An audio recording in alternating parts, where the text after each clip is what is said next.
My name is Jan Harzan. I'm the Executive Director for MUFON. We are a scientific research organization that basically collects sighting reports from the public and then goes and investigates them. Our mission statement as an organization is the scientific study of UFOs for the benefit of humanity, and we have three primary goals. We investigate UFO reports, we promote research into the UFO subject, and we educate the public on our findings. MUFON is really more just left of center, where we try to take a scientific approach by collecting the data first off, and then reviewing the data, investigating the data, and making sure that what we're seeing is actually something that's truly an unknown. We have 3,000 members worldwide. Many scientists, physicists, PhDs, metallurgists, biologists, all the way down to just the average citizen who really wants to get involved. Some of those have chosen to become field investigators, and they go through our field investigative training courses. They become part of the team in their state or country where they reside, and they actually get engaged in going out and meeting this phenomena head on. We receive about 500 to 1,000 reports per month from around the world.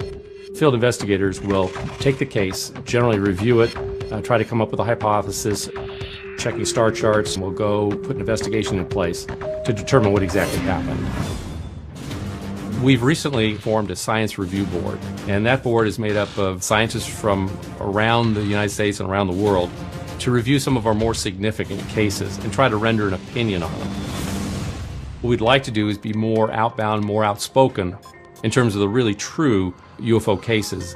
So MUFON is moving forward with this approach, and we'll be publishing papers in these different areas to allow the general public and even the scientific community to be able to be challenged by what we're finding. That's the strength of MUFON as an organization, is being really the truth seekers of the UFO field.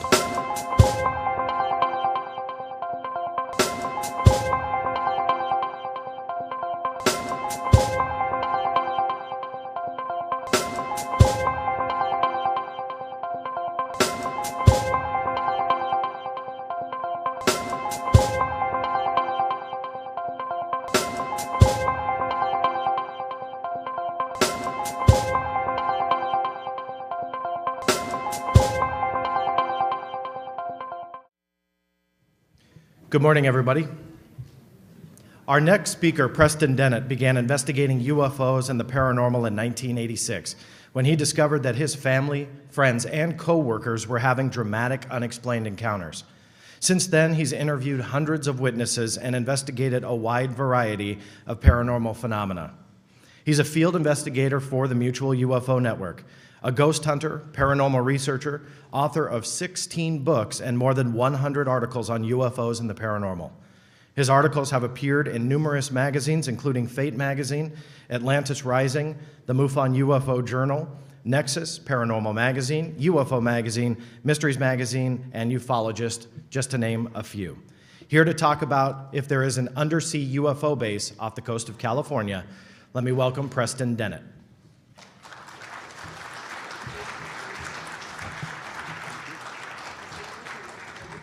Hello, everyone.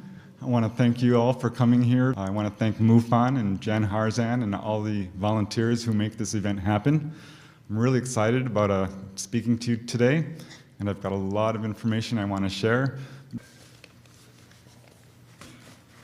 Now, is there an underwater UFO base off the coast of California? I think I've gotten enough evidence to say that there is definitely something going on.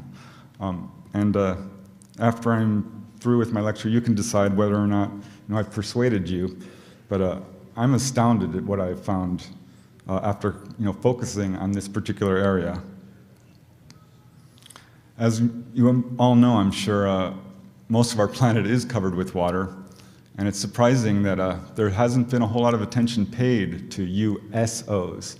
By that I mean unidentified submersible objects, which are in effect the same thing as UFOs, only that these objects are going in and out of the water, moving at high speeds underwater, much higher speeds than anything that we officially have. And so I think it's no surprise, really, that these objects are using our oceans, our rivers, our lakes to hide or to do whatever it is they're doing. Now I want to talk about a few cases outside of California, because certainly I've gotten a lot of information all over the world from people who've seen this stuff. This is a case which took place in New York. A landscape photographer was working there along the East River when he saw the water starting to froth and boil, and he snapped a series of 4 pictures. This is probably the best one. This is from Wendell Stevens' UFO photo archives. And he snapped this picture and watched this object, along with several other witnesses, come right up out of the river. As for those of you who heard Linda Zimmerman's talk, a lot of UFO activity in upstate New York, where these objects are coming out of small bodies of water, reservoirs, lakes, and things like this. Here's a book from Wendell Stevens, UFO Contact from Undersea, which presents a case in which a man and his wife were actually taken to an undersea base off the coast of Florida. And here in this photo, these gentlemen did not see the UFO coming out of the water, but the photo clearly shows something. And not only that, it shows, you can see the water is disturbed underneath this apparent object. Here's another series of photos. These are 2 different cases, actually, but they are both in the same general area near Tenerife and the Canary Islands. One took place in 1979 and the other in 1974. And it's remarkable because these photos are extremely similar. Betty Andreasen is an abductee from Massachusetts, and she also reports being taken into an underground or undersea type base by her ETs, and shown all kinds of things. Her case is, of course, extremely complex. But my point that I'm trying to make is that there's a lot of these undersea UFO cases. This is a case here which took place in the South Pacific.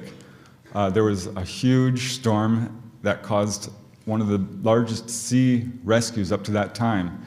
I wrote an article all about this UFO rescue at sea, because there was this boat called the Ramtha, which was sinking, and the rescuers could not find them.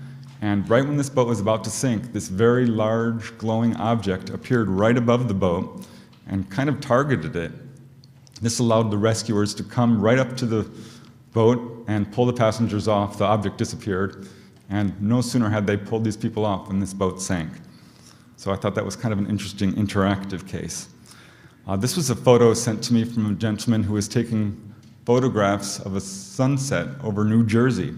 And I don't know if you can see it, but if you look carefully, there is a disc right here. And it's a little hard to see. But I'm not sure if this is a trick of the photo aperture. And what's odd is it didn't appear on any of the photos taken before or after. And if you look really closely, it's almost a perfect circle. So I don't know, I thought it was a pretty interesting photograph, and certainly really beautiful, but a little hard to see. Now I started to receive, as I said earlier, a lot of cases of these objects over the water. And I didn't think much of it at first, I just cataloged them. This was a case which took place in Mission Bay to 2 gentlemen who saw this very small object, maybe the size of a baseball or a basketball, glowing sphere darting back and forth, out to sea, back into Mission Bay, and all over the place, but just right above the water there. Got a number of cases involving people who were on Navy ships. One gentleman told me that he was out in the Atlantic, and he was on his ship when everyone was drawn onto the deck to watch these really large, bright orange lights, which were pulsing. And he actually went up to the bridge and asked about them, and they said, "You're not seeing this, don't talk about it." And he and several other soldiers actually all watched this. The next day, he went up and was telling his buddies who had watched this with him, and none of them remembered it. They had missing time with this sighting. Only a few of his fellow soldiers or Navy men actually remembered seeing these lights. It's a very interesting case, and one of many that I have of people who've been on Navy ships and had encounters One gentleman who contacted me, his name is Kim Kamen, and he was on a Navy ship in which he was actually abducted from the Navy ship into a UFO. It's a very long, complex encounter. He was fully conscious during the entire thing. He remembered it without hypnosis. He saw these praying mantis type ETs, which were, he said, 10 to 15 feet tall. And it's an extraordinary case, and it's much too lengthy to go into detail here. But my point is that, again, a lot of people are seeing this stuff all across the world. One gentleman contacted me. He was in a boat about 50 miles off Daytona, Florida, and he's an avid sailor. He'd sailed across the world many times. He's seen submarines surface right near his boat, and he was out there off the coast of Florida when he saw these green, bright lights underwater. And he became alarmed, so he stopped his boat, and this light came right under his boat and stopped. And he's estimating it was about 50, 100 feet down, bigger than his boat, which is a pretty small boat, but at least a couple of 100 feet across, and just stayed there. He had no real fear. His electronics were not affected or anything like that. And eventually this thing just moved along. But it was very interesting because he felt like he was targeted. All right, now I first began investigating a wave of sightings over Topanga Canyon in 1992. There was a wave of sightings over Topanga Canyon, and this is what kind of led me down this pathway to finding out that there's an undersea base off the California coast. In this case, two boys saw these spiraling star-like objects overhead, which moved back and forth and then disappeared off into the distance. Here's another case in Topanga Canyon in which 4 young men saw first one object come over the house, followed by 2 others, followed by this very large object, which sent down a beam of light over the house, and really frightened one of the witnesses so badly, he told me, "I'm sorry, I can't tell you any details. I was just too scared. I couldn't look at it." Whereas some of the other witnesses were very excited about what they saw and gave a very detailed interview. Here's another case from Topanga Canyon. These people were on Mulholland Drive watching these triangular objects just sitting there in the sky when suddenly they darted towards them and then moved away very quickly. They became very frightened, and I do believe they had missing time. One of many cases in this area involving missing time. So at this point I'm thinking, wow, this area is definitely a hot spot. Here's another case. These 2 people were house sitting in Topanga Canyon, and each time they'd drive through the canyon, they'd see these awfully bright lights, so bright that they felt like it was piercing through their bodies. And it was very low in the canyon, and sometimes they'd see a shape behind it, sometimes not.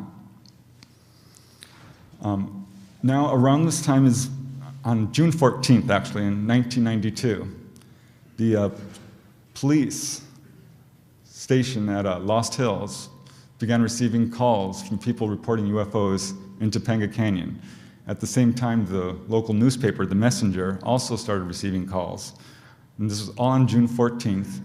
And the editor of the newspaper called me up because I'd written the earlier article for the newspaper and asked me to investigate this incident. And so I did, and knowing a lot of people in Topanga Canyon, I was able to locate a number of witnesses to that night who saw incredible UFO activity.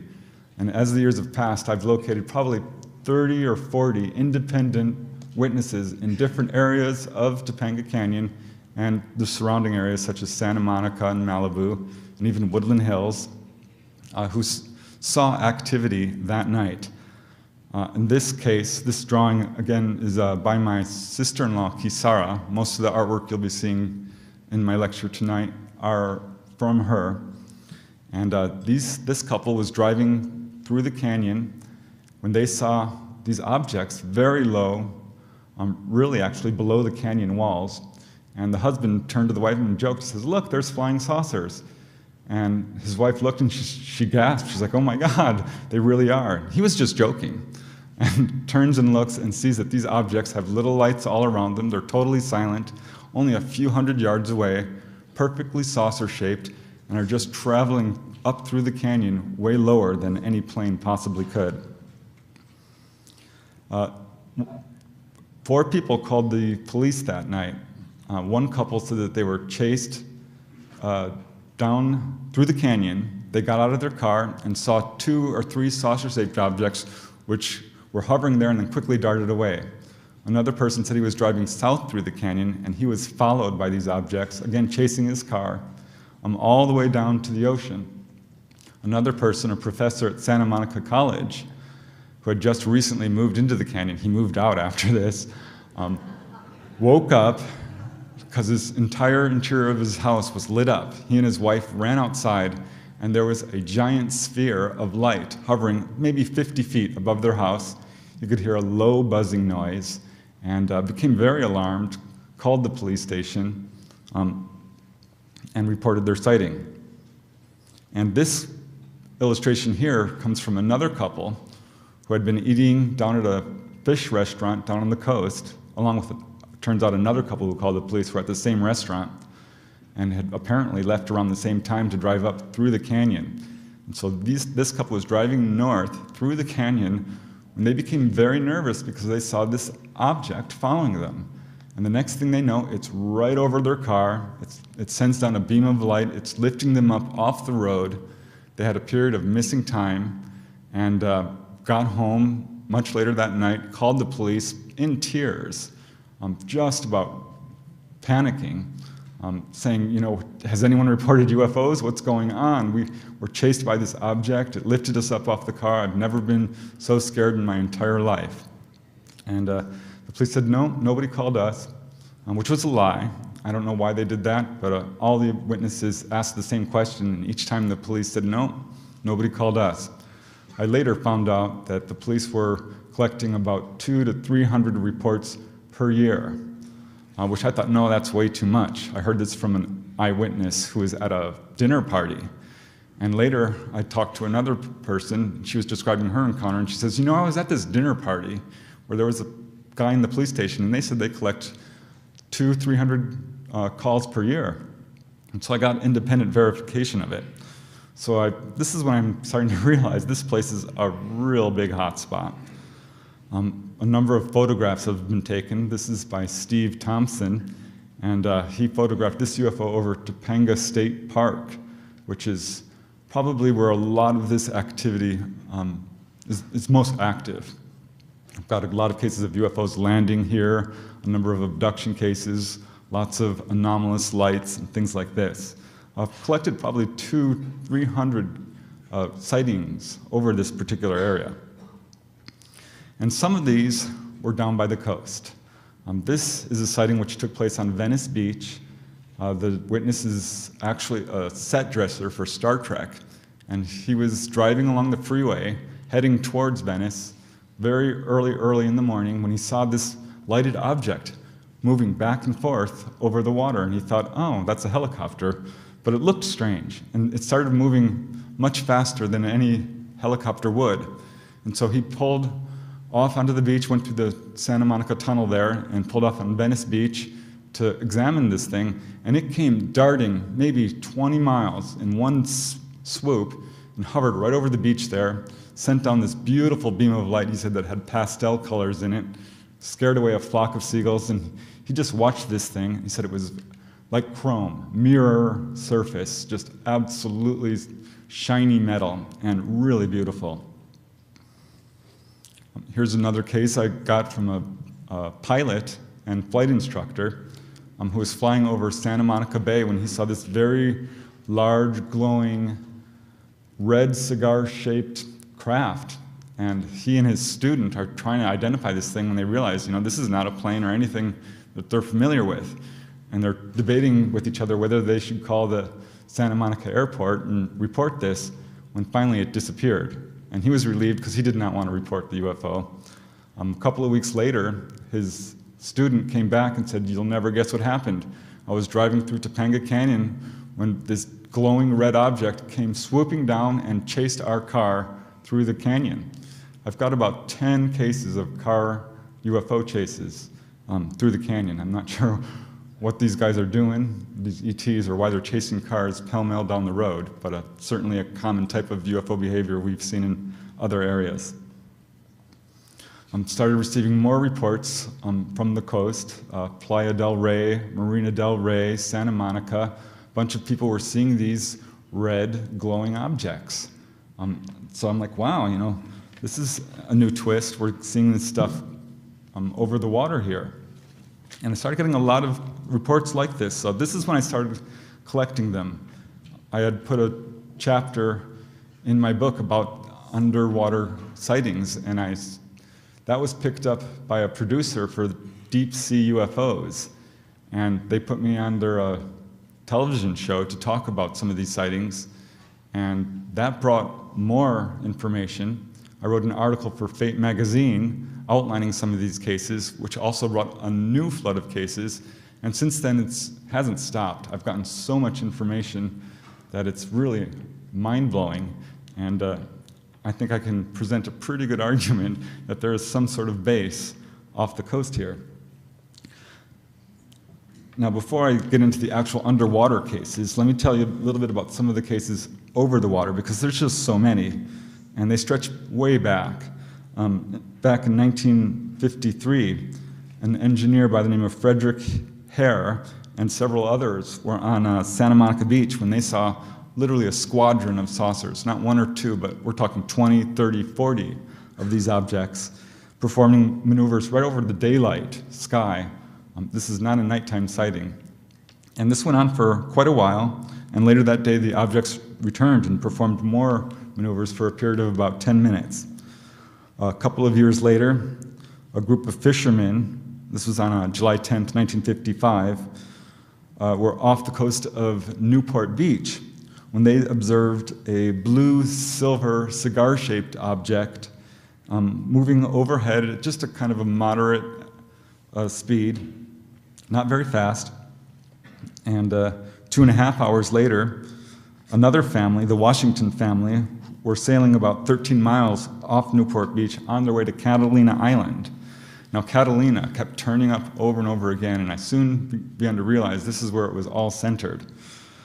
They were on their way to Catalina Island when they saw a perfectly round, gray-white object about 2,500 feet above their boat, and it maintained a solid position right over their boat. They became alarmed and called the Coast Guard, who sent out a plane, and when the plane arrived, the object quickly darted away.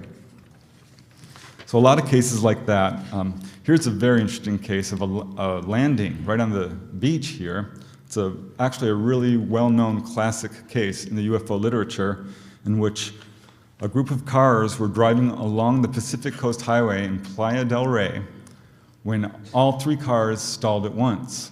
And the 3 gentlemen got out and were trying to figure out why their cars had stalled when this egg-shaped object lands right on the beach there at Playa del Rey. A group of figures exit the object, and they're dressed strangely. They look humanoid, otherwise normal, but are trying to ask these guys questions and speaking in a foreign language that none of them can understand.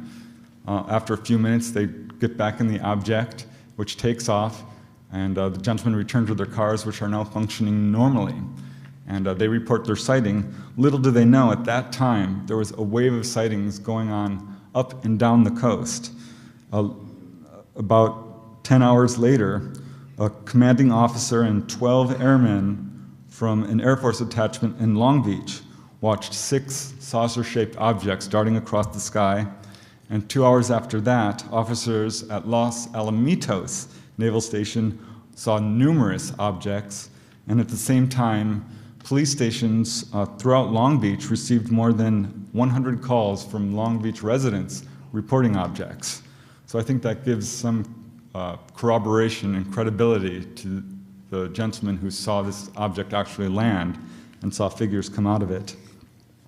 A lot of other sightings. In 1960, Chad Everett was in Beverly Hills on the roof of his home watching the ocean when he and several other people watched this object darting back and forth over the Santa Monica Bay, much too fast to be a helicopter.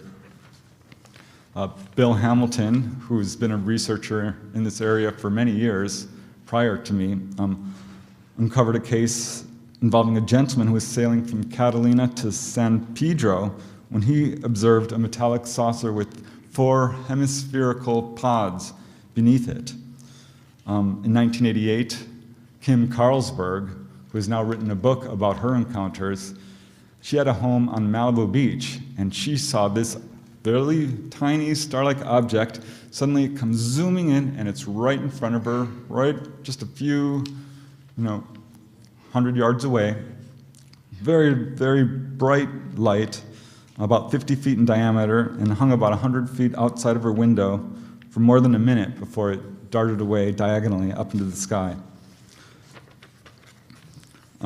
Another interesting case involved 2 surfers who were surfing early one morning in Malibu in 1990.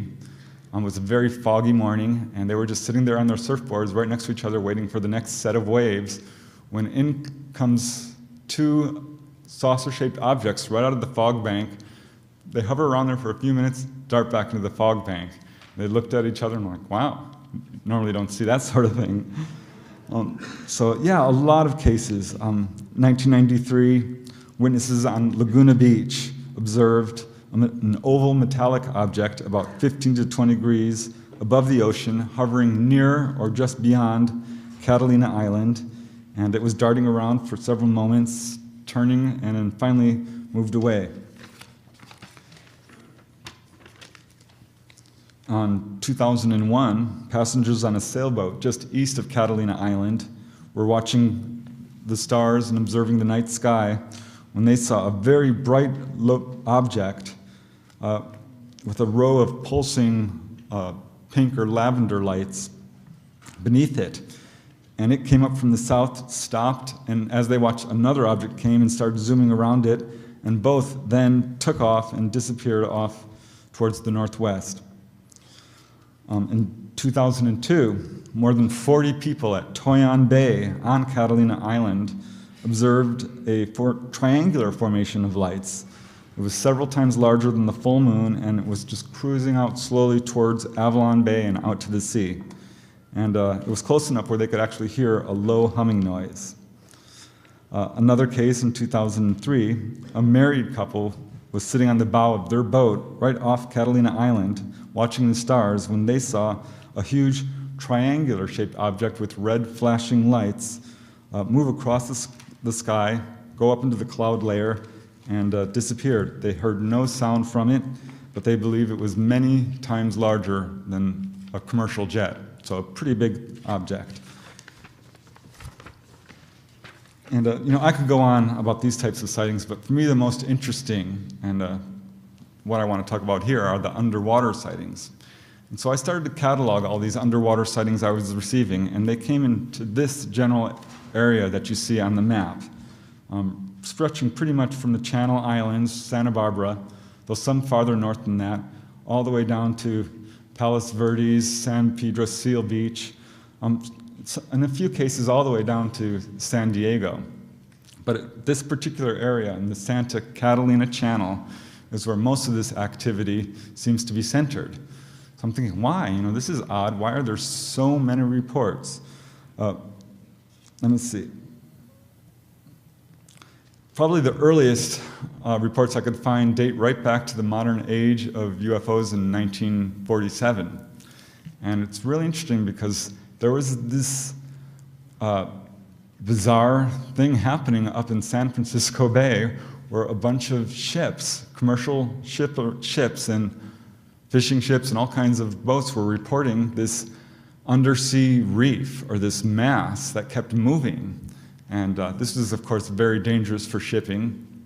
And it alerted the Navy, who decided to send up a survey ship to investigate this disappearing reef, or this moving mass that so many people were reporting. And they found it. It was a very large mass underwater, and they actually tracked it as it moved down the Southern California coast, and saw this, tracked it all the way down to the Los Angeles area off the coast here, where it moved out to sea about 150 miles out to sea, tracked it. It was several hundred feet underwater. It was very, very large, and at this point they lost track of it, and were never able to find it again. But this is one of the earliest reports I could find of objects moving underwater in this area. Here's a report from Catalina Island, also in 1947, in which a UFO was photographed over a ship, and one of the earliest UFO photographs actually out there. Here's another report of UFOs seen over Catalina Island again. I don't know why it's always Catalina Island, but this is where this activity seems to be largely centered, and they photographed this object as it moved slowly over the island. One early report occurred in 1951, as reported by Harold T. Wilkins, one of the pioneering UFO researchers, when he said he talked to several witnesses who watched an unidentified object high up in the sky come straight down and dive into the water. That was on November 21st, 1951. This next case occurred on August 8th, 1954, and I think it's probably my favorite case of all the cases I've uncovered in this area. And on August 8th, 1954, the Japanese steamship Aliki was off the coast of Long Beach when they saw a fireball. And they assumed it was a fireball, but dived into the water, and then it came out again. Obviously not a fireball. Went back in, came out, which is something obviously a fireball cannot do. And one of many reports like that, where these objects are coming in and out of the water over and over again. On February 9th, 1956, there was a really amazing case involving multiple witnesses on Redondo Beach. And what happened was, on that evening, a group of people on the beach watched an object about 20 feet in diameter, perfectly round, glowing orange, glide slowly out of the sky and just plop there on the water just a few hundred yards offshore, not far. And as it stayed there, a crowd started to gather and watch this thing. A group of 20, 30 people quickly gathered, and this included not only people who were on the beach just walking along, ordinary citizens, but a group of lifeguards as well. There was a night watchman and police officers from Redondo Beach and neighboring Hermosa Beach were all watching these things. One of them actually rowed out on a little rowboat and went right over this thing, and he was able to describe it as being about 20 feet in diameter and just under the water there. It sunk under the water and started frothing. And the Navy came the next day with Geiger counters looking for radiation and did not find anything. This whole case created a huge press uproar, and people were asking for answers. And the Coast Guard released an explanation saying that this object that everyone had thought was a UFO was not a UFO. It was actually a light buoy. And right here is the photo of this light buoy, which I don't know how it did it, but somehow flew up in the sky, came down, and it doesn't look 20 feet in diameter to me, but this is what the Coast Guard said it was. And a ludicrous explanation, obviously. And what's really interesting is it wasn't long after this, maybe a month or two afterwards, when there was a repeat performance. This object came back again, and it was the same exact thing, really, only this time there was almost no press coverage at all.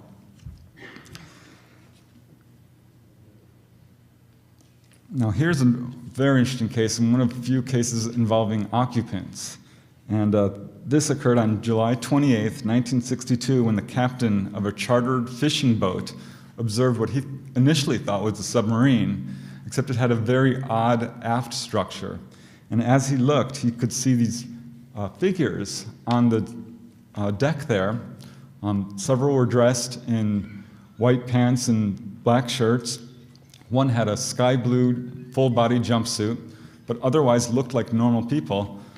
But what was really strange is, as soon as this submarine saw this fishing boat, all the figures quickly went below deck.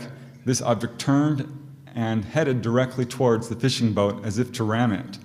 The fishing boat made an emergency turn as this object came right under the boat, and it was totally silent. It made only a little swell in the water and moved very quickly.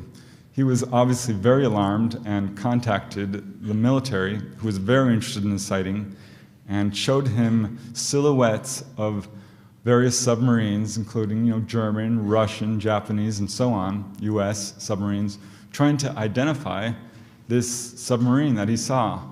And the odd part was, none of the silhouettes matched what he saw really at all.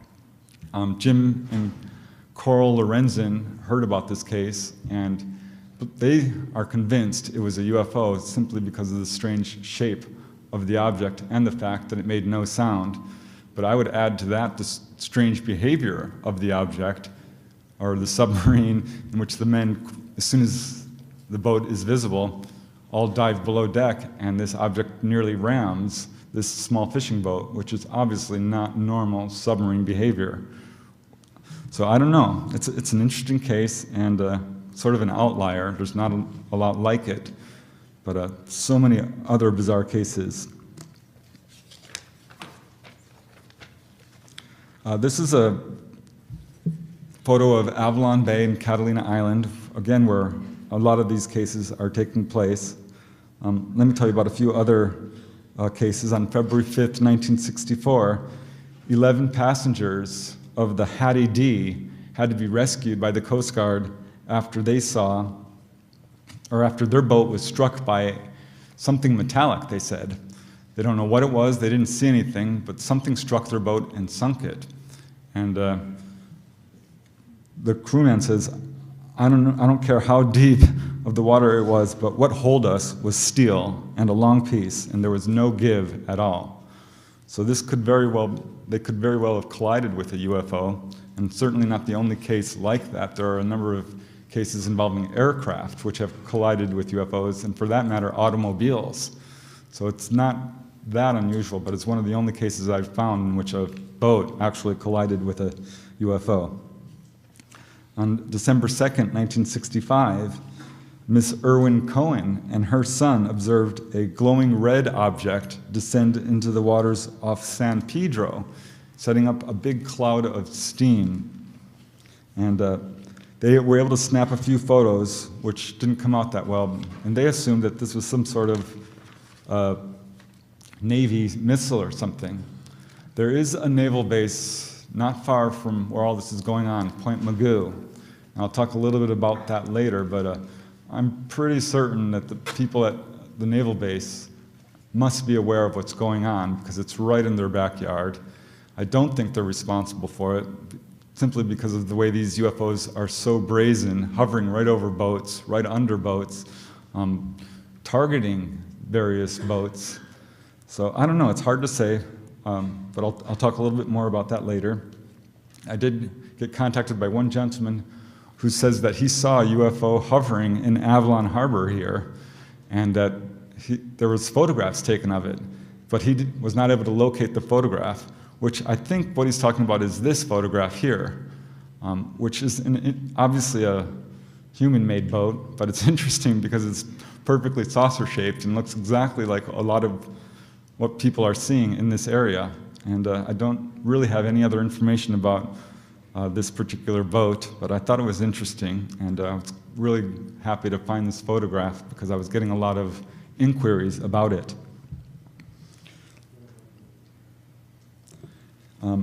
In October 1968, a sword fisherman by the name of George Heiner was fishing in his boat off the eastern end of Catalina Island when he saw a white domed-shaped object rise up out of the water, maybe about 10 feet, and he was able to observe it through binoculars and could see that this was clearly nothing conventional.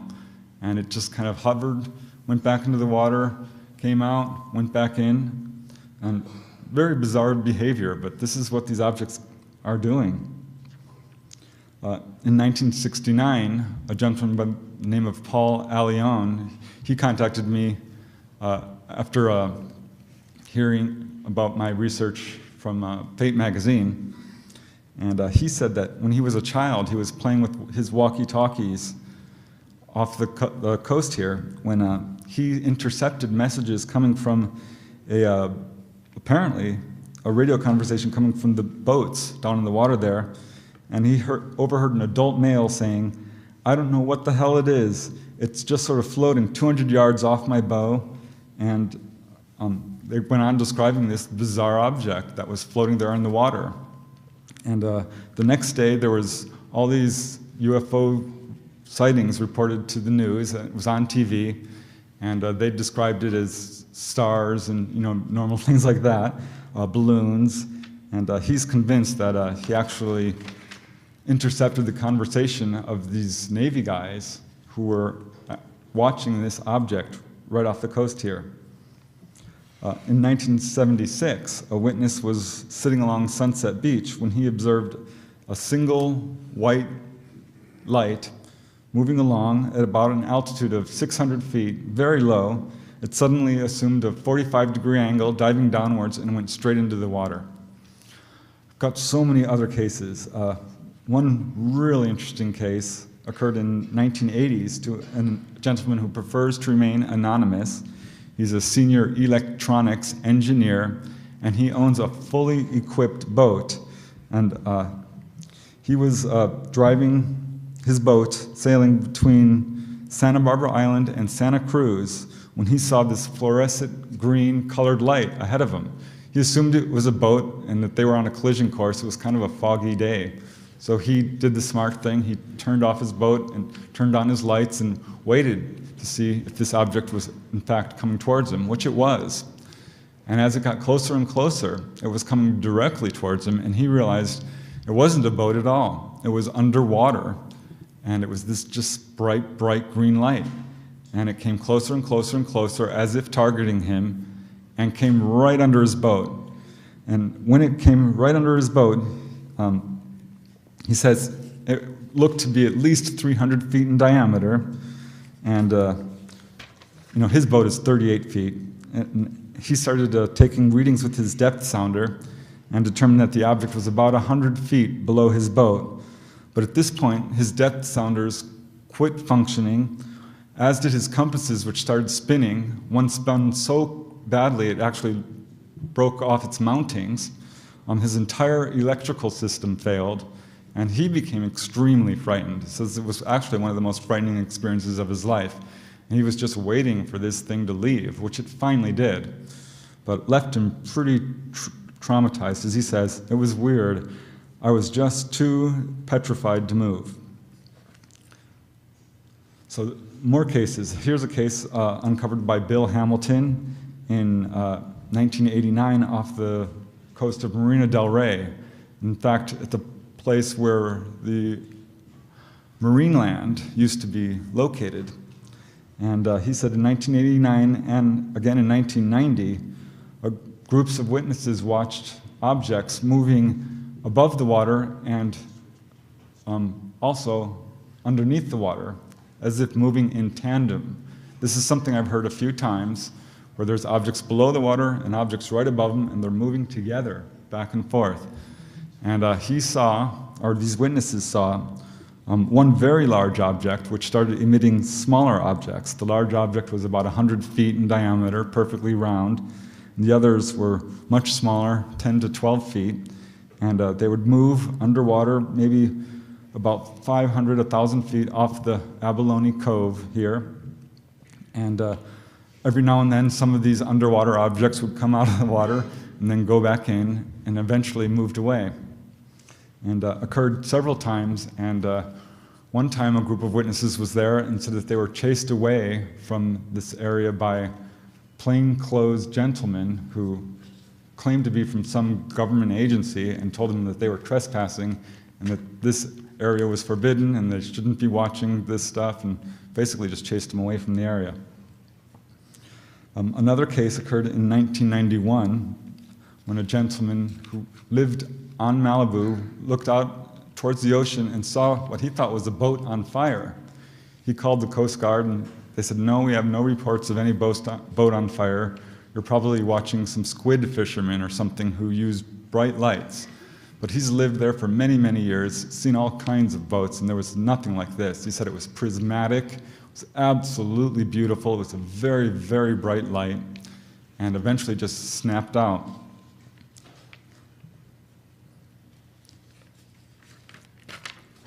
This is an illustration done by my sister-in-law, Kisara, who went down to the Zuma Beach area with her friend to look for dolphins, and instead saw this very, very bright object. And this particular area, Zuma Beach, Point Doom, this is where I got a lot of reports. I interviewed one lady who went to Zuma Beach with her family, and she didn't see anything, but had a period of missing time while swimming, and came out of the water and had, no one knew where she was, and she had scars on her body afterwards. I had another case just like that at Topanga Beach, where someone was swimming, didn't see anything, but suddenly had a missing time, found herself in deep water, swam back to shore, and had triangular marks on her body. And she refused to do a formal interview with me. So it's kind of a, not a fully investigated case, but one of so many that I've uncovered in this area. In May 5th, 1992, two friends were walking along Malibu Beach when they saw a fireball, what they thought was a fireball, descend from the sky and go into the ocean. And he said it was maybe about a mile away, not very far away, but when it hit the ocean surface, it didn't make any splash at all. It just zip, went right in, which is something I hear again and again. Normally when a plane or something hits the water, it makes a huge splash. These objects have some method, some force field, which allows them to go into the water without making so much as a ripple.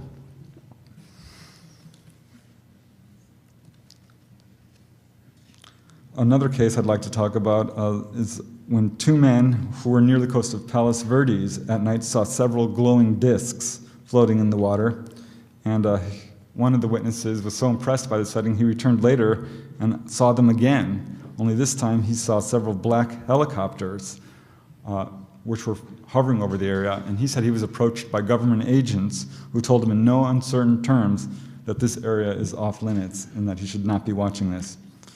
In 2002, a gentleman was camping along the coast of Point Mugu when he saw a light moving above the water, about 100 feet above the water, and below this object and beneath the surface of the water were two other objects which were also darting back and forth. And again, not the first case I have like that. There was one gentleman who said that he was in the Santa Barbara Channel Islands area in his boat in relatively shallow water when he saw what he thought at first were whales diving beneath his boat, because they were pretty far down there and the water wasn't perfectly clear. But at one point, one of these objects came up closer to the surface, and he saw that it was gray, it was metallic, and it was round. And it was just darting underneath his boat. And he's counted dozens of these objects moving underneath his boat and has no idea what they were. They were totally silent, and they weren't whales, unless whales are perfectly round and metallic, which obviously. So, so much is going on here. On March 5th, 2005, a gentleman from Newport Beach was taking pictures of boats on the water when he saw what appeared to be two boats behaving strangely in a sort of weird rocking back and forth motion and staying in place for a very long time. And he took a photograph of them, and viewing the photographs, he saw that there were actually several tiny spheres of light also around these apparent boats. So he doesn't think they were boats, he thinks that they were obviously UFOs. In January 2006, a lady by the name of Elena, a resident of Santa Barbara, and several others watched 5 or 6 green fireballs of light move out to sea and descend onto the surface of the ocean and then dive underneath the water. So these objects are clearly going in and out of the water here. I received a lot of emails from people who saw me on TV or read one of my articles, and I'd like to talk a little about some of these email reports that I've gotten from people. One gentleman, this is actually up towards a Washington area, said that he was looking at these jets flying in, coming to land in at a SeaTac airport, and saw this 747 being followed by this white sphere of light. And as he's watching it, this sphere of light zoomed in behind the jet, followed it, and then streaked down towards the ocean, stopped, and dived into the water off of Redondo. Not the Redondo Beach here, but another Redondo. And he checked the newspapers the next day thinking it was going to be front page news, which of course it wasn't. I asked him, did you report this sighting? And no, he didn't. And this is the problem we have. I'm going to say less than 1 in 100 people report their sightings. A lot of people don't know where to turn to. They'll call the police. The police will normally refer you to MUFON or the National UFO Reporting Center. So I always encourage people to report their sightings so we can get a better handle on what's going on. Another email I got was from a gentleman who was with his ex-wife on the bay at Fort Bragg, California on July of 1981. And he says it was dusk when he and his wife watched a large green fluorescent orb, which they're estimating about 15 or 20 feet in diameter, coming from the east over the land, hovering over the water, moved down slowly, landed on the water, and sunk inside. I thought, wow, that's odd. They didn't even know what to think of it. And a couple of hours later, they were back outside watching, or actually just about 10 or 15 minutes later, and they were about to go back into the hotel when they saw this object come back up out of the water, move straight up, and dart away over land. So I don't know what they were doing, darting down there for just a few minutes, exploring underwater, but this is the kind of stories we're stuck with. Mr. Dennett, I have a good question. These are fascinating stories. I didn't know if you'd entertain some questions about some things. It looks like you did a fantastic level of research on this. And I didn't know what's coming to anybody else's mind is some of these occur right around the time San Onofre was in existence. Any ideas about the location of these? I'm not exactly sure what you're asking. Lots of research has been done about UFOs and their proximity to nuclear power plants. Oh, okay, yeah. Yeah, I know where San Onofre is, right along the coast there. I did get one case of a UFO over San Onofre. I'm not sure that there's a huge connection with all this activity there. But I'm going to have to move pretty quickly because I'm getting close to my ending here, but I will entertain some questions if I get a chance. Another gentleman contacted me who said in 2012 he and several other people witnessed an object exiting the water, and he also said that his father was an avid fisherman, and on several occasions he saw UFOs coming in and out of the water in the Catalina Island area. This is a photo by young Shiren of an object which hovered over Santa Monica Bay, and you can see it's directly over this little boat here, which is one of these weird things these objects are doing. This is a photo taken by another gentleman who saw a UFO hovering over his house in Rancho Palos Verdes. This was a photo which was taken over Santa Monica.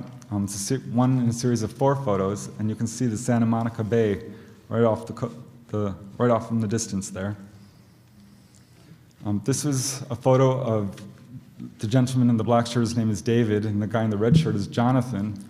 David was at Venice Beach when he saw an object come swooping down over the water. It was glowing bright red, landed on the water, it turned bright white. He had a period of disorientation and missing time. He couldn't tell me how close it was, but it felt, he felt the object was just a few hundred yards away, but he lost track of time, which is, a red flag that UFO investigators, of course, look for. And eventually this object darted away, turned blue, and was gone.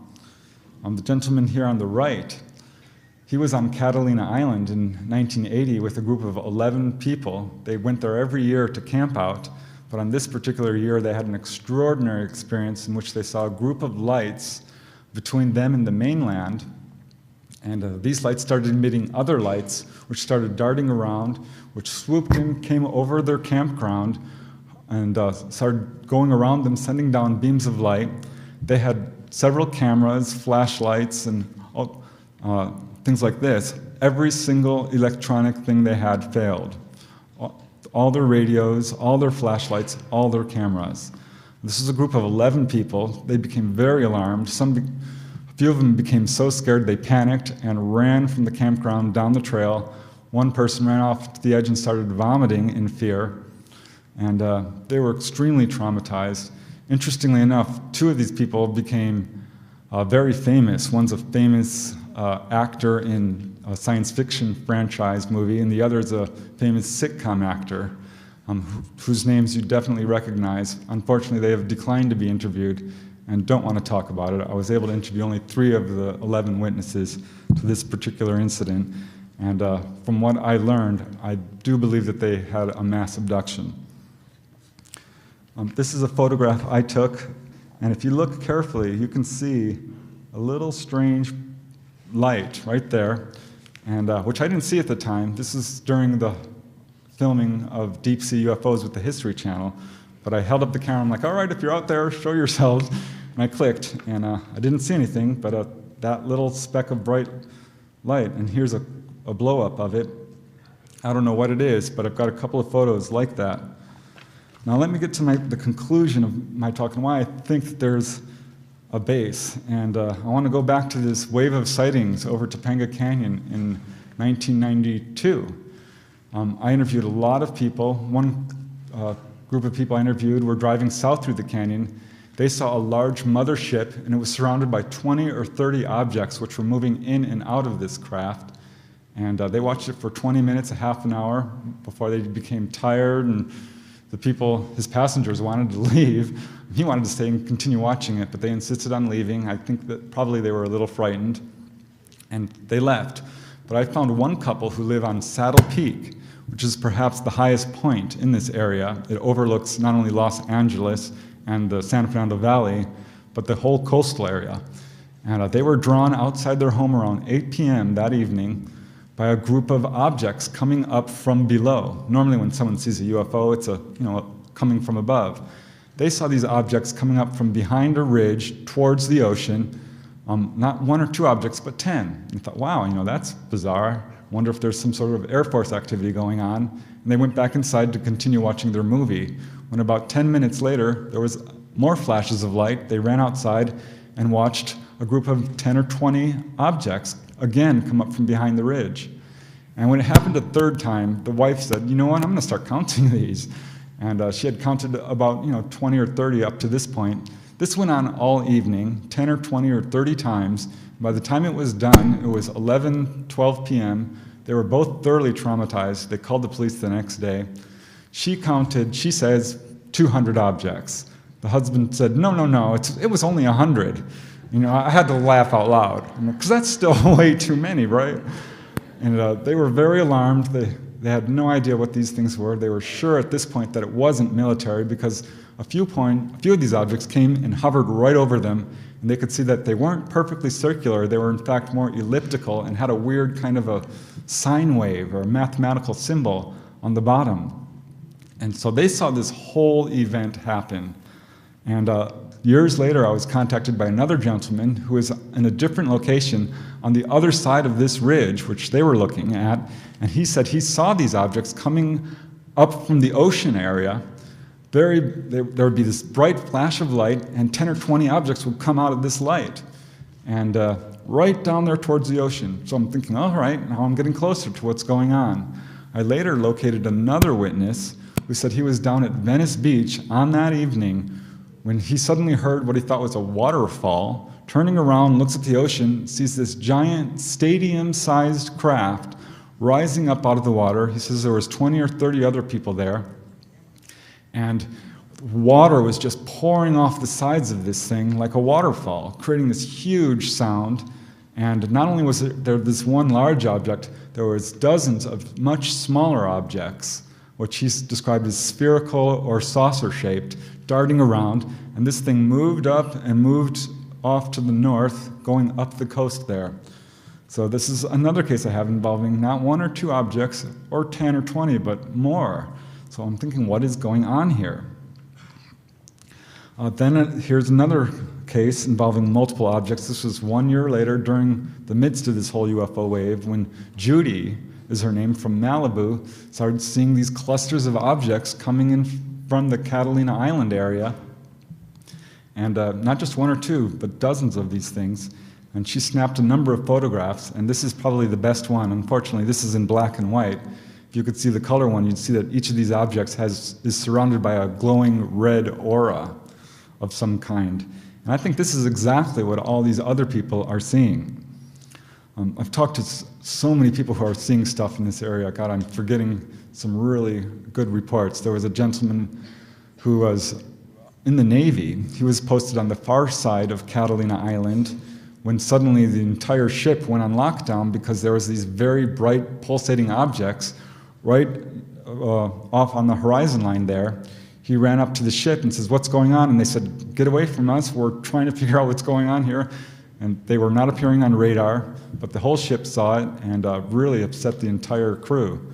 Another gentleman contacted me who is a submarine navigator and told me that there is a very, very deep trench that runs all the way up to the Mendocino area, the Monterey Trench, which is actually one of the deepest areas, coastal areas, in the oceans anywhere, not including, of course, the Mariana Trench, but right off the coast there. It's extremely deep, and said that it would be the perfect place for these types of craft to hide.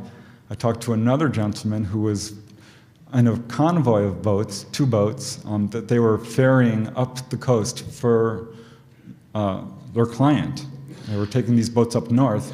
When they had a group of lights surround their boat, his electrical system failed, and suddenly the depth sounder said that they were in 10 feet of water, which he knew that they weren't. So apparently this object was actually under their boat. And it was a very alarming and scary experience for him, and he never talked about it to anyone, and not even the other convoy boat, who he lost track of. So a lot of cases. I recently interviewed a Boy Scout who was on Parsons Beach. This was on July 26, 2014, with a group of 50 or more Boy Scouts and their leaders were all there, and he was in his tent. Everyone had just gone to bed around 9 p.m. when he and his 2 friends saw a very bright object hovering over the water there, and this object expanded and started to emit smaller objects. And they counted them too, and by the time it was done, they counted between 50 and 100 objects, which they described as being saucer-shaped, spherical-shaped, rectangular-shaped, triangular-shaped, V-shaped, and pretty much all the shapes you can imagine. I did a film interview with him. It's posted on Facebook, and if you just type in Catalina Island, you can see that interview in its entirety. But again, it was one of many, many cases involving multiple objects. So I'm thinking, what is going on here? If there is not a base, there's got to be at least a parking lot down there of these UFOs. But then, I started to investigating these abduction cases. And most times when someone's taken on a UFO or abducted by a UFO, they're taken, into a rounded room, they're examined on a table. It's pretty predictable to a large extent. I've got a number of cases in which people were abducted, in this area along the coast or on Catalina Island, in which they weren't taken inside a UFO, apparently. They were taken to some sort of underground area. One gentleman I spoke with, who is now a medical doctor and a pilot, he was a teenager at the time with his friend on a boat in Catalina Island, right there in the bay when they had missing time. A few weeks later, he returned to his home in the San Fernando Valley and had another experience in which he saw a shadow of a gray moving along the wall as he's running through his home trying to figure out what these weird sounds were that he was hearing. He was alone in his home. And these 2 incidents he filed away and didn't think much about it until later, and went under hypnosis with Yvonne Smith. And under hypnosis recalled the missing time incident on Catalina Island, in which he and his friend were taken not inside a UFO, but to an underground area with rock walls. It says it was a pretty large chamber there. He wasn't scared. He wasn't the target, apparently, of this abduction because he was just sat there on a bench while his friend was taken to another room and apparently examined. But he said he didn't see gray-type ETs. He saw more the praying mantis or bug-like type ETs. This is an artist representation of what he saw. And just one case which, like, all right, this is kind of interesting.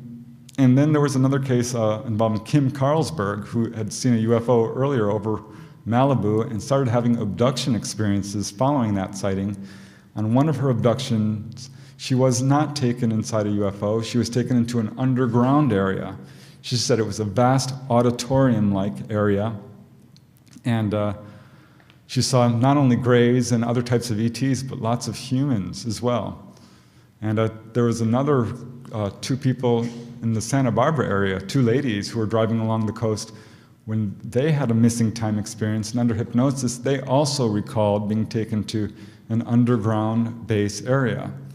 So maybe these people were being taken to this alleged undersea base. I don't know. It's hard to say.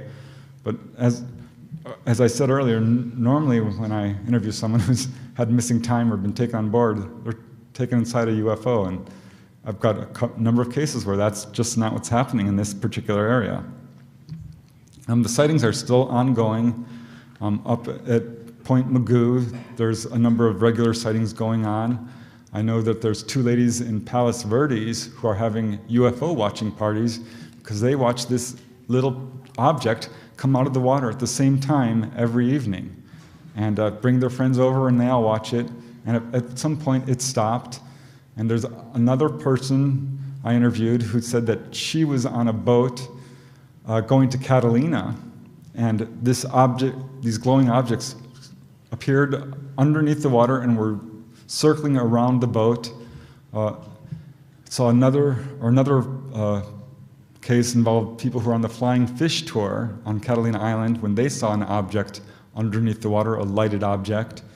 A lot of cases. One lady, she emailed me, she told me that she had this dream while she was parked off the coast there of Catalina Island, in which this ET came onto her boat and she had intimate relations with it and woke up, and the next morning one of the passengers on the boat said, "You'll never guess what I saw last night. I was out on the deck of the boat when this UFO was hovering right over our boat." And she's like, "Oh," that really alarmed her, and she wondered if her dream was connected to that. And I don't know, but I tend to think that maybe it was. Now here's a recent development. This is a photo which was shown to me by Jimmy Church of Dark Matter Radio. He called me up and he says, "You're investigating the possibility of an undersea base off the coast here." And I'm like, "Yeah." And he says, "Well, take a look at this. What do you think of this?" And I don't know what to think of this. This is a Google image apparently showing a very large structure, an anomalous structure of some kind right off the coast of Malibu, right in the exact area where all of this stuff is going down. And I'm not a map expert or anything, and I really can't speak to the authenticity of it. But I have to say, it looks strange, and I don't know, it's a very large mass. This was originally pointed out by Robert Stanley years ago. Robert Stanley, Bill Hamilton, Ann Druffel, these are the pioneers of the research in this area, and all of them have uncovered cases of these underwater UFOs. Robert Stanley said it got so busy during the 70s and 80s that whole families would go down there to watch these UFOs coming in and out of the water. Here's another Google image, which is farther south towards Palos Verdes area, and again shows what's apparently a hole in the water. Hard to say what this is, but again, it's another bizarre image that I really don't know what to make of. Could this be a tunnel? I had a number of people approach me and say, "You know about the tunnels, right?" And I'm like, "What tunnels?" They said, "There are tunnels built by the military, which stretched from Area 51 to Edwards Air Force Base to San Clemente Island. I had 3 or 4 different people tell me that, so I was not able to get confirmation of it. But here was a very interesting incident which occurred just a few years ago, in which apparently a missile came up out of the Santa Monica Bay here and flew off into the sky, and no official agency could account for it. Of course, the Navy was contacted, the Coast Guard, Point Mugu Naval Base, and no one had any explanations for it. Later, the explanation was that it was an unusual airplane contrail. Now, that doesn't look like an airplane contrail to me. I talked to someone who said that she actually witnessed this thing as it occurred, and she is absolutely convinced that it was a missile of some sort. I don't know. It's really hard to say, but it's one of several bizarre things that are going on in this exact area. Turns out the Navy was doing sonar experiments in this area. They were sued by several environmental groups saying that you can't do naval sonar experiments in this area because it damages marine life. The Navy won that suit. Then they appealed, and just a few months ago, the Navy was told that they can no longer do sonar experiments in this area. So I don't know if they're aware of what's going on or not. I tend to think that they are. I talked to someone who said that he has a friend who works at Point Mugu Naval Base, and that yes, they are absolutely aware of this activity. I talked to someone else who told me that his friend, this is hearsay, but it's still interesting, that these 2 guys were scuba diving off the coast here, and were taking cameras and doing all sorts of film footage not far from Point Mugu, when they were approached by Navy personnel who stole their cameras, took their footage, and said, no, you're not allowed to film in this area. And I've got a number of secondhand reports that the Navy is aware of what's going on. Certainly there's been an enormous amount of black helicopter activity in this area, and I would be shocked if the Navy wasn't aware of what's going on in this area. Most recently, I was contacted by a lady who's a photographic nut. She just loves taking photos. That's all she does. She goes onto the beach and takes these photos because she's seeing these strange lights, and a number of bizarre objects are appearing on her film. And this is one of the better photographs she's taken. This is out over the water.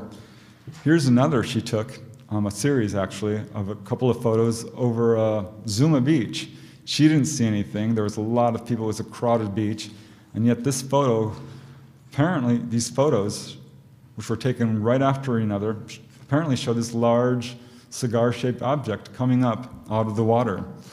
So I think these objects do have the ability to cloak themselves, and there's probably a lot more activity going on than we're seeing with our naked eyes.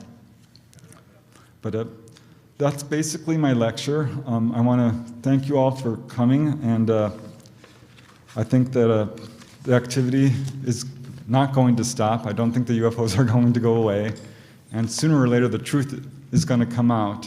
And if there's not a base down there, there's definitely hundreds and hundreds of these UFOs darting back and forth and doing all kinds of things. And yeah, that's basically my lecture. I want to thank you all for coming, and appreciate you listening.